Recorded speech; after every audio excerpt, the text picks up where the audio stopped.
Salam sang debaters. Berani bertanya, berani ditanya. Jangan kerja kau hanya bertanya terus. Ini edisi terakhir saya membahas tanggapan dari Esra Soro. Saya harap kalian adalah memiliki jiwa-jiwa orang berpendidikan. Ya, kenapa? Kan saya sudah katakan bahwa saya membuat ini karena Esra Soro tidak mau kami diskusi langsung, tetapi dia menggunakan sistem monolog. Ya tentu saya harus punya hak jawab, ya. Dan sekarang di komentar-komentar bahkan ada yang sudah mengatakan kapan aku kena azab. Ingatlah, Tuhan yang kusembah itu bukanlah Tuhan yang jahat. Kalau ada orang Kristen berharap Tuhannya membunuh saya atau mencelakakan saya, kamu bukan Kristen, tapi kamu agama simsalabim. Ya, karena Kristen, Tuhannya Yesus cinta kepada umatnya. Dia mencari domba-domba tersesat dan domba-domba yang hilang. Paham ya? Tidak mungkin Tuhan saya mematikan saya. Yang mematikan saya kalaupun saya celaka, itu adalah iblis. Sebab sejak semula yang membuat upah dosa itu adalah maut, adalah iblis. Ya kawan-kawannya, atau mungkin Tuhan kita berbeda, saya nggak tahu. Kalian juga Kristen, mungkin Tuhan kalian tukang pukul, Tuhan kalian tukang matikan orang, aku nggak tahu. Oke? Nah, kali ini saya menuntaskan kasus ini ya. Mohon kalian pahami, saya adalah seorang debaters. Saya bukan pendeta, ya kan? Kalau kalian mengharapkan saya menyerah sama siapapun, kamu keliru. Karena saya seorang pendebat, yang terpikir di otak saya adalah ketika kamu tidak setuju dengan saya, kamu harus mengasih argumen. Demikian juga saya. Ketika saya mempertahankan pendapat saya kasih argumen. Kalau kalian bilang saya harus menyerah, suruh juga lah mereka menyerah. Bilang Yudas ya masuk surga. Jangan kalian buat standar ganda. Saya kalian suruh menyerah, tapi lawan-lawan saya kalian suruh tidak menyerah. Lawan-lawan diskusi ya. Dan maaf, tadi ada saya bilang ayat-ayat konyol. Itu ya. Saya bukan mengatakan ayatnya itu konyol, tetapi Esra Soro memasukkan ayat itu jadi ayat itu kelihatan konyol. Tidak pada tempatnya itu maksudnya. Nah, oke. Kalau kalian mau menguji coba saya dari segi pikiran, maaf, pendidikan saya lumayan tinggi ya. Saya 2001 itu S2-nya dari UGM. Oke. Memang saya bukan orang teologi, tetapi saya tahu konsep berpikir. Saya tahu konsep berpikir akademis. Karena kita bicara agama, maka dasar ilmu kita adalah kitab suci. Tidak ada yang lain. Yang lain itu adalah tafsir-tafsir manusia. Saya tidak suka menggunakan hal itu ya. Baik, inilah yang saya katakan saya benci monolog. Kita lihat apa video si Esra Soro ya, sebagai berikut. Biar kalian paham di mana ketidaksetujuan saya terhadap monolog. Yang aku alami. Sehingga menurut sang debaters, Yudas sampai akhir tetap setia tinggal bersama Yesus. Dan juga menurut dia, ayat 30 bukan mengatakan mereka atau para murid, tetapi dikatakan kamu. Itu artinya menunjuk pada Yudas. Saya tertarik mengomentari kalimat bagian terakhir. Itu bilang apa? Kamu. Tapi dikatakan di ayat 30 itu apa bilang? Bukan mengatakan mereka atau para murid, tetapi dikatakan kamu. Itu artinya menunjuk pada Yudas. Nah, ini kan sudah menjadi fitnah. Saya tidak pernah mengatakan kamu menunjuk pada Yudas. Tetapi yang saya katakan jelas, buka video itu lagi amat ya, bahwa kalimat kamu menunjuk kepada individu-individu murid-murid itu. Kamu. Contohnya kamu Yudas, kamu Simon, kamu Yohanes, kamu Matius. Itu yang saya maksudkan. Bukan saya katakan kamu di situ khusus untuk Yudas, tidak. Saya bukanlah orang bodoh. Saya tidak sebodoh itu langsung mengatakan itu untuk Yudas, tidak. Tapi Yesus menggunakan kata kamu, bukan kata kalian. Karena ayat itu untuk merujuk kepada pribadi lepas pribadi. Masing-masing pribadi. Yang tidak bisa tergantikan siapapun. Oke ya? Inilah yang saya katakan. Kalau monolog, apapun bisa dibeli-belikan. Oke, mari kita perhatikan ayatnya ya. Lukas 22 ayat 28 sampai 30. Apakah benar kamu di situ hanya Yudas dan bukan para murid? Nah, Sudah kalian paham ya? Bahwa apa yang saya masukkan salah disampaikan oleh dua anak gadis ini ya. Oke, saya maafkan. Karena mereka mungkin salah dengar atau gimana ya. Sekarang kita lanjutkan lagi. Apa yang dikatakan oleh Ezra ini ya. Yakni Yudas seperti yang dipercaya oleh debaters. Ya. Tapi sekarang kita kembali pada persoalan intinya. Apakah Yudas termasuk pada kalian yang akan memerintah 12 suku Israel dulu di atas tahta?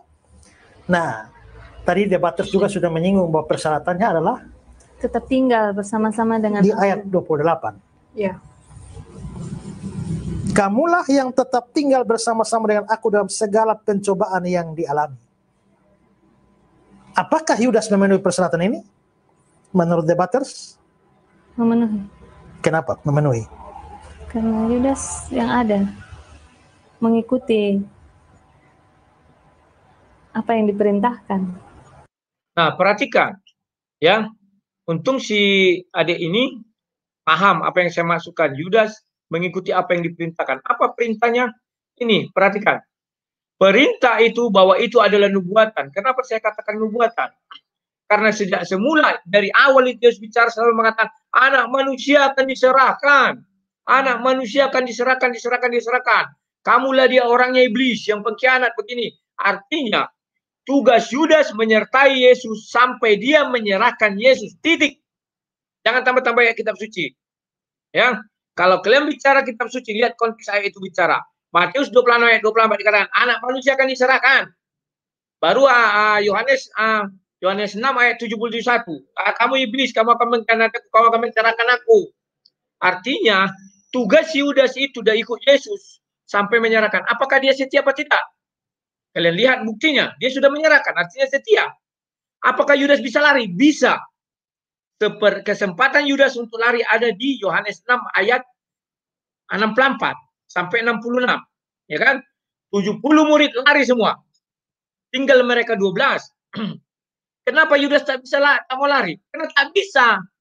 Karena dia sudah dipilih. Sejak semula Matius 10 ayat 4. Ya kan? Dipilih, Yesus sendiri yang memilih, Yesus mendatangi dia. Bukan Yudas mendatangi Yesus.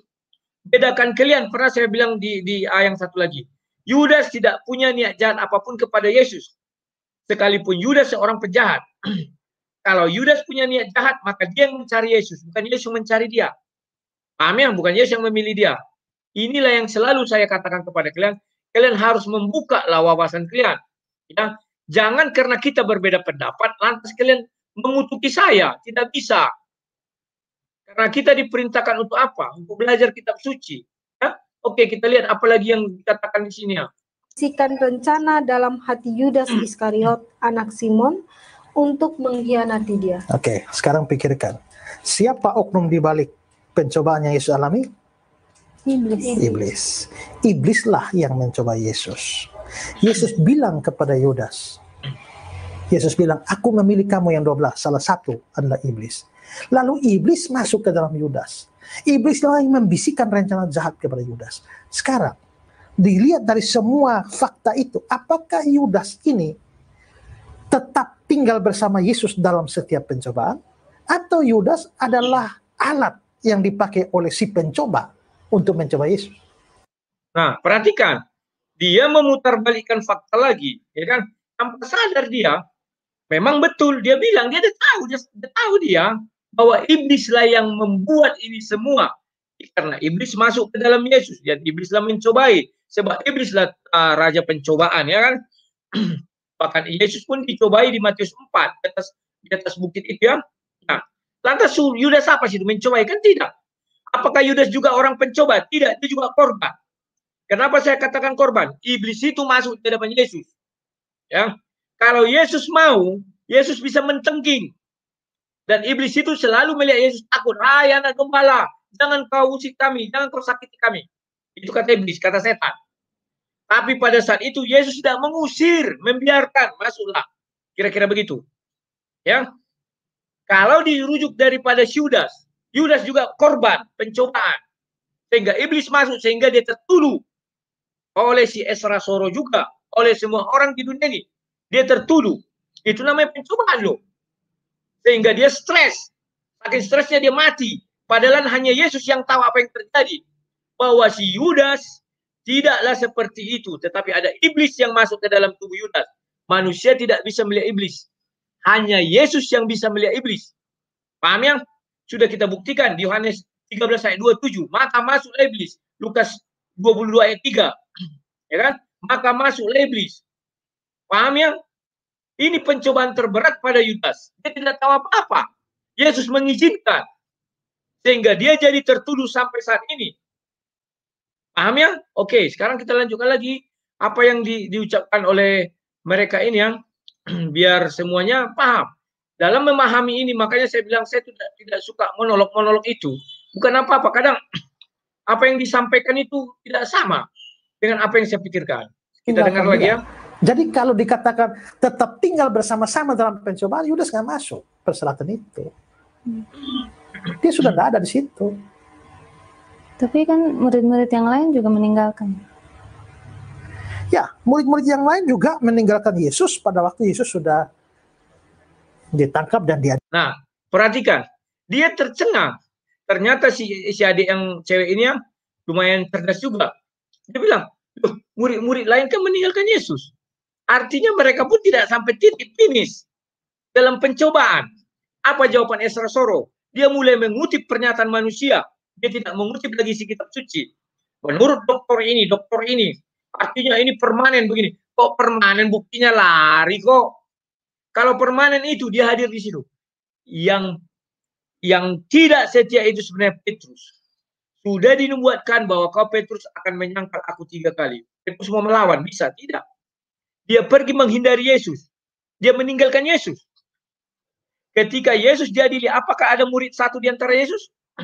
Mereka jauh. Ketika Yesus disiksa, dicambuk, apakah murid ada di situ? Mereka jauh. Jadi siapa yang setia? Yudas, misinya sudah selesai. Bahwa dia menyerahkan anak manusia itu misinya. Ditentukan demikian. Tidak bisa ditambahi, tidak bisa dikurangi. Andai kata Yudas mau menambahi, apa bisa? Tidak. Akhirnya apa? Dia mati sesuai perintah Yesus. Lebih baik kalau tidak dilahirkan. Bisa dia melarikan diri. Digantikan, Tuhan tidak mau aku, orang lain suruh minta dipenjara. Bisa. Dan tidak. Yudas adalah korban. Korban juga loh. Ya. Korban penderitaan. Kalian kira tidak menderita dia. Dia stres. Setelah iblis itu keluar, maka dia tahu Yesus dijatuhi mati, maka menyesallah dia. Ya kan?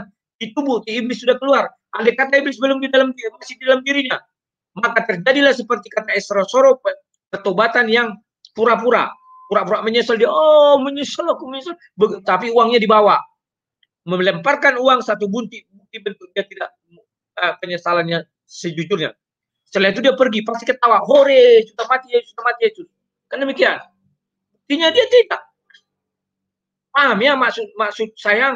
Jadi kalian ini jangan nanti salah-salah tafsir sehingga kalian menghujat saya. Tapi saya tidak masalah sih dihujat.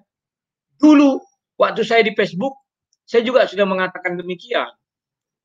Jangan terlalu kalian agungkan saya. Karena saya satu saat membahas kitab suci sejujurnya, kalian merasa sakit hati. Ketika kalian sakit hati, semua kata kalian buat sama saya. Bahkan pernah kawan-kawan itu mereka menyumbang kepada saya. Waktu itu saya dalam kesusahan itu yang dikejar-kejar macam lainnya. Saya katakan kepada mereka, hari ini kau menyumbang saya, sekalipun kau menyelamatkan nyawa saya bilang. Tapi ketika saya bicara kitab suci dan saya berbeda dengan kau, maafkan saya. Saya akan kejar kamu sampai titik dan koma. Semua pendebat senior di dunia Facebook, apa yang mereka katakan? Ya, kami menghormati. Selesai. Tidak pernah mereka mengungkit-ungkit apa yang mereka kasih sama saya. Tidak. Bahkan saya katakan, mau mati pun saya, kamu menolong saya. Ketika kita bicara firman Tuhan, saya tidak akan menyerah sejengkal pun. Karena saya seorang pendebat. Apa maksud saya? Oke. Sekarang kita lanjutkan lagi apa ucapan orang Siasra ini. Jadi jelas, walaupun dilihat dari mata bersama-sama, semua hilang, tapi hilangnya mereka itu tetap berbeda.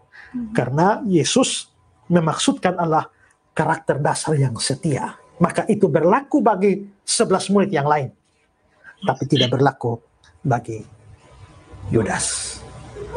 Tapi kembali ke yang tadi dikatakan kan 12 tahta itu, Pak. Nah kan berarti tidak berlaku bagi Yudas. Yudas tidak memenuhi syarat itu. 11 murid memenuhi. Ya. Terus berarti masih ada satu lagi. Ya. Itu siapa? Bagiannya siapa? Ya, bagian siapa kita tidak tahu. Ada dua kemungkinan mungkin. Ya. Apakah Matias sebagai rasul yang mengganti Yudas? Ataukah Rasul Paulus yang kita tahu juga bahwa dia adalah seorang rasul yang luar. Nah, perhatikan, saya geli di sini ya. Saya kadang mau ketawa, tapi takut dosa. 2 jam lebih, 3 jam lebih dia membahas tentang Yudas masuk neraka. 3 jam lebih loh. Mentok ketika ditanya siapa pengganti Yudas nanti dulu di atas tahta itu. Jawaban Esra, saya tidak tahu. Kalau tidak tahu, ngapain kau bahas? Demikian. Padahal jelas Bible mengatakan di Kisah Para Rasul 1 ayat 24-25, ya, si Matias sudah dipilih, ya kan? Ingat, tapi Matias itu hadir ketika Yesus di mana hadir, dia hadir. Dia bagian dari murid yang lari juga, yang 70 itu, ya kan? Nah, perhatikan di situ apa katanya? Saya tidak tahu.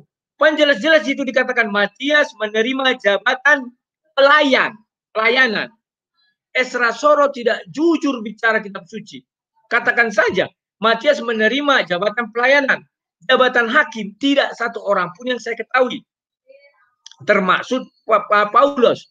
Rasul Paulus itu tidak ada dijanjikan duduk jadi hakim.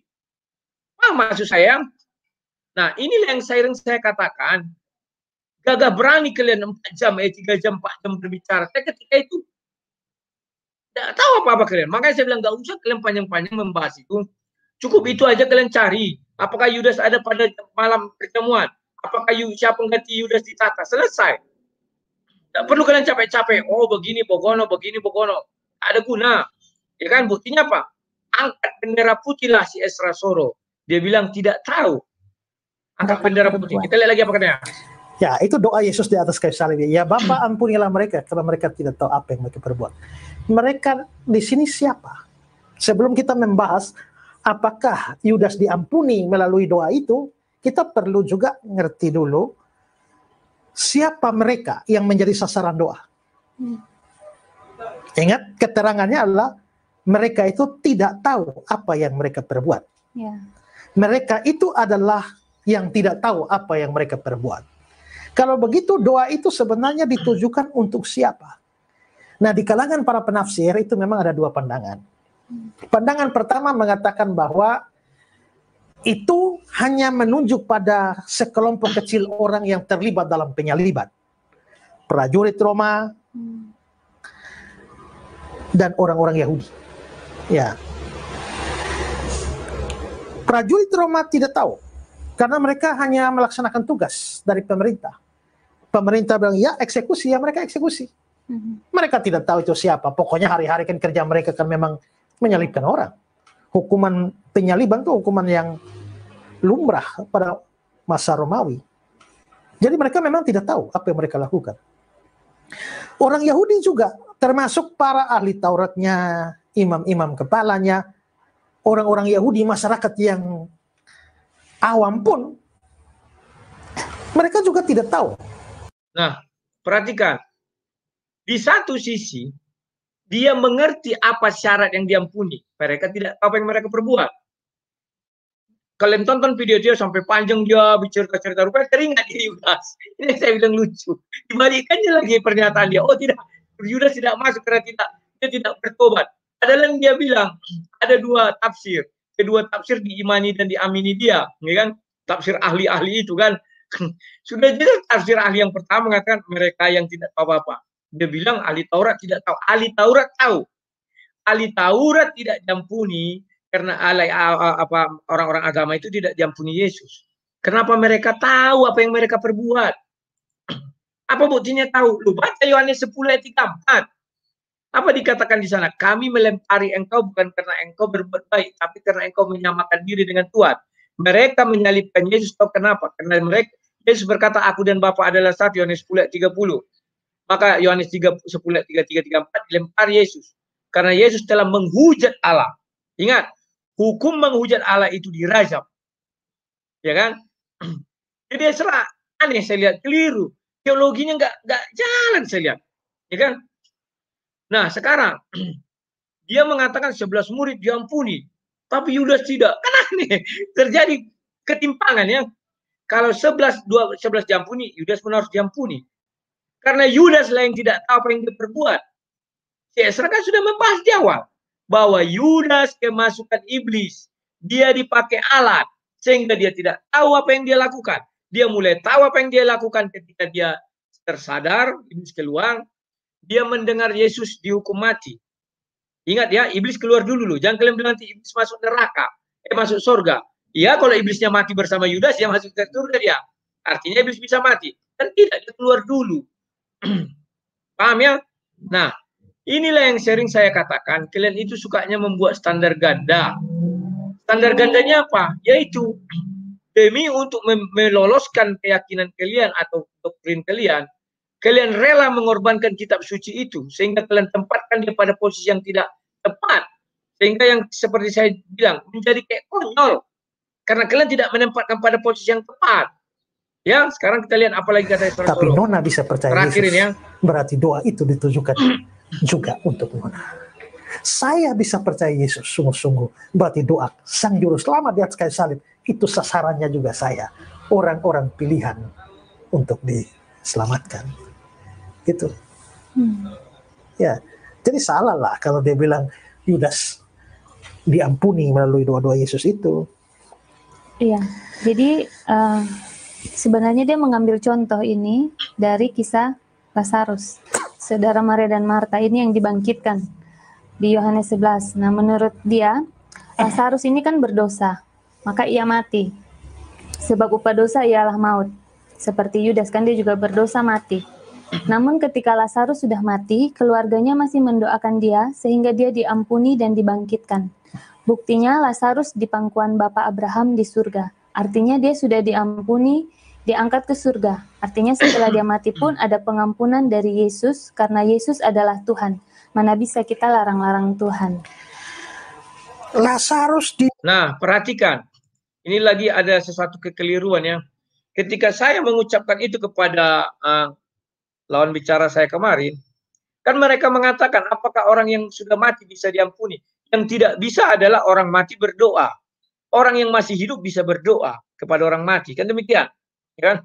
Maka saya bilang contohnya Lazarus 4 hari, loh, kan tidak ada dia didoakan, betul tidak ada ditulis didoakan, tetapi dijelaskan di sana mereka mengadakan penghiburan. Di sana penghiburan tidak mengenal yang namanya musik dangdut, pahamnya? Penghiburan yang dimaksud di orang-orang Yahudi adalah baca kitab suci, berdoa. Itulah penghiburan mereka terhadap orang yang ditinggalkan. Nah, kemudian saya katakan, buktinya Pak Lazarus sekarang sudah di surga bersama Abraham. Itu adalah satu bentuk, apa namanya dia, kalau dikatakan bukan hurufiah. Karena orang mati tidak akan bisa melihat ke surga, kan demikian. Cuman saya hanya ingin membatasi di situ, contoh bahwa ada orang yang sudah mati, bisa diampuni Yesus. Artinya kebangkitan itu adalah pengampunan. Kematian itu adalah dosa. Lazarus mati karena dosa, upah dosa adalah maut. Nah, dia dibangkitkan. Artinya apa? Ada pengampunan, diampuni, baru dia bangkitkan. Tidak bisa orang yang tidak diampuni dibangkitkan hidup. Kecuali hari penghakiman. Bedakan ya, hari penghakiman dengan saat itu.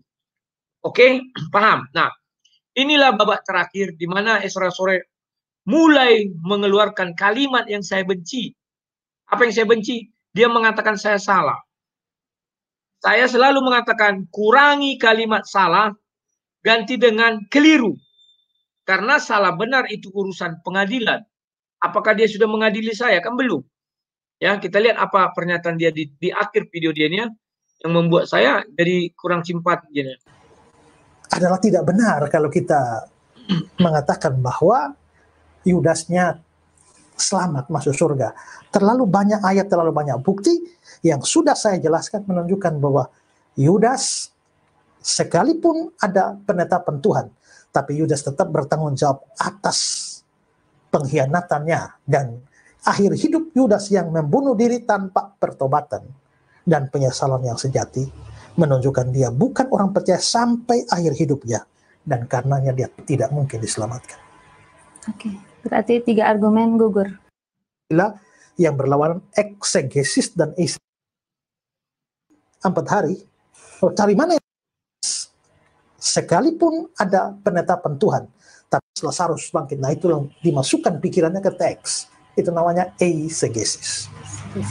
Ya, jadi sorry ya, saya salah putar. sudah habis ya argumentasinya ya. Di akhir dia membilang Ya, itu. jadi saya kira adalah tidak benar kalau kita mengatakan bahwa Yudasnya selamat masuk surga. Terlalu banyak ayat, terlalu banyak bukti yang sudah, seperti misalnya doktrin keselamatan, doktrin Allah, doktrin Kristus, doktrin surga neraka, dan sebagainya. Ya, pokoknya pada hal yang dasar itu menyimpang di situ, itu sesat. Tapi kalau kesalahannya hanya penafsiran-penafsiran, ya itu hanya sekedar salah, bukan sesat. Nah, kesalahan dari sang debaters ini menurut saya belum masuk kategori sesat. Hanya kesalahan penafsiran. Nah, lihat, dia bilang saya salah tafsir. Salah saya di mana salah tafsir? Justru dia yang keliru. Semua ayat-ayat yang dia buat untuk membendung pernyataan saya kelihatan konyol oleh dia. Ya kan? Tidak masuk, dipaksa-paksakan, ya kan? Dia tidak paham bahwa kejadian ini semua sudah dinubuatkan oleh nabi-nabi terdahulu, dan Yesus pun datang menubuatkan juga. Dia nggak ngerti, nggak paham. Maka saya katakan, ilmu teologianya dari mana saya nggak tahu. Tapi saya dari mana? Dari Bible itu sendiri yang menjelaskan, ya. Biarlah kalian yang menilai. Harapan saya kepada kalian cuma satu. Jangan takut untuk berdiskusi. Sekalipun di dalam komentar ada masuk umat simsalabim, biarkan saja. Saya tahu di hati mereka apa. Mereka kagum melihat isi Bible. Bahwa isi Bible tidak perlu 16 kitab untuk menjawab semua pertanyaan. Tetapi mereka membutuhkan ucapan manusia, 16 kitab itu ucapan manusia itu, untuk meluruskan isi kitab suci mereka. Ya. Percayalah, mereka juga akan membaca kitab suci Bible ini sebab mereka ingin menaklukkan orang-orang pendeta-pendeta dan pendebat-pendebat. Bagaimana cara menaklukkannya sudah saya tanpa sadar kalian ketika saya bicara di sini, itulah cara kita untuk melihat kitab suci. Ya. Ini ayatnya, ini ayatnya, ini. Kalau diserang ini ayatnya. Serang ini ayatnya. Dan harapan saya, kalian jangan sakit hati kepada saya. Saya lihat banyak yang sakit hati tidak terima Yudas masuk surga. Kenapa kalian menerima orang yang disalib di samping Yesus masuk surga? Harusnya kalian juga nggak terima. Karena dia tidak melakukan apa-apa. Masuk surga hanya bicara aja. Ya kan? Kita memang berdosa. Tuh Yesus ingatlah ketika engkau turun jadi raja. Hanya 2 kalimat itu dia masuk Firdaus. Sementara Yudas mati-matian. Atau kaulah mati-matian di dunia ini. Tidak ke surga. Kan kadang kau menurut pikiran manusia tidak adil. Tapi menurut pikiran Tuhan, apa bisa kau selami? Apa bisa kau ganggu-gugat keputusan Tuhan? Esra Soro pun tak mengerti. Dipilih katanya. Hanya dipilih. Tidak berhenti sampai situ. Tapi Lukas 22 ayat 28 dan 29 30 mengatakan dimenetapkan hak-hak. Artinya yang 12 orang ini ditetapkanlah hak-haknya. Tidak ada yang bisa mengganggu-gugat itu. Yang dan Tuhan pun tidak mencabut, hanya Tuhan yang bisa mengganggu itu. Tapi tidak satu ayat pun Tuhan mencabut hal tersebut. Kalian bisa lihat di semua kitab suci, tidak satu orang pun ditunjuk siapa penggantinya. Bahkan Esra suruh angkat bendera putih, menyerah. Saya tidak tahu siapa yang menggantikan. Kan demikian. Oke kawan-kawannya, 3 jam lebih dia membahas, akhirnya mengangkat bendera putih sendiri. Sekian dan terima kasih. Salam Sang Debaters.